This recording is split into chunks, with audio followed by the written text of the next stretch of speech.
పల్లి పచ్చడి చేసుకుందామా? ముందుగా బాణ పెట్టుకొని 1 కప్పు పల్లీలు అయితే వేయించుకోవాలండి. నూనె లేకుండానే పల్లీలన్నీ కూడా వేయించుకోవాలి. సన్నటి సెగ మీద చక్కగా కమ్మటి వాసన వచ్చేదాకా పల్లీలో ఉన్న పచ్చిదనం అంతా పోయి పల్లీలు చక్కగా వేగేటట్టు వేయించుకుందాము. మనకి ఈ పల్లి పచ్చడి వచ్చేసి మెయిన్ రైస్లోకి చాలా బాగుంటుందండి.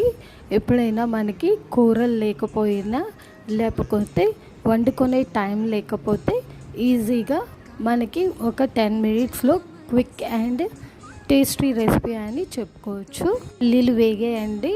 ఇప్పుడు వేయించుకున్న పల్లీలు పక్కన తీసుకొని అదే కళాయిలో ఒక 10-12 ఎండుమిరపకాయలు వేయించుకోవాలి. అలాగే అందులో చిటికెడు జీలకర్ర, ఒక 3-4 వెల్లుల్లి రెబ్బలు అయితే వేసి కొంచెం సెగ మీద వేయించుకున్నాక ఒక మిక్సీ జార్లో అయితే తీసుకోవాలి.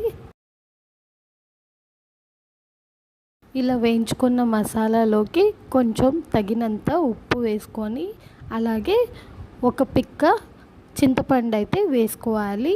చింతపండు వేసుకుంటే టేస్ట్ చాలా బాగుంటుందండి. ఇప్పుడు ముందుగానే వేయించి పెట్టుకున్న పల్లీలు పొట్టు తీసుకున్నాను. ఇప్పుడు దీన్ని మిక్సీ చేద్దాము. మిక్సీ పట్టాక ఇలా పౌడర్లో వచ్చిందండి. ఇప్పుడు కొంచెం వాటర్ వేసి పేస్ట్లా చేసుకుందాము.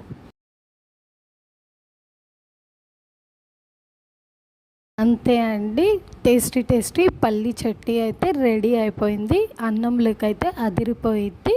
మీరు కూడా ట్రై చేయండి.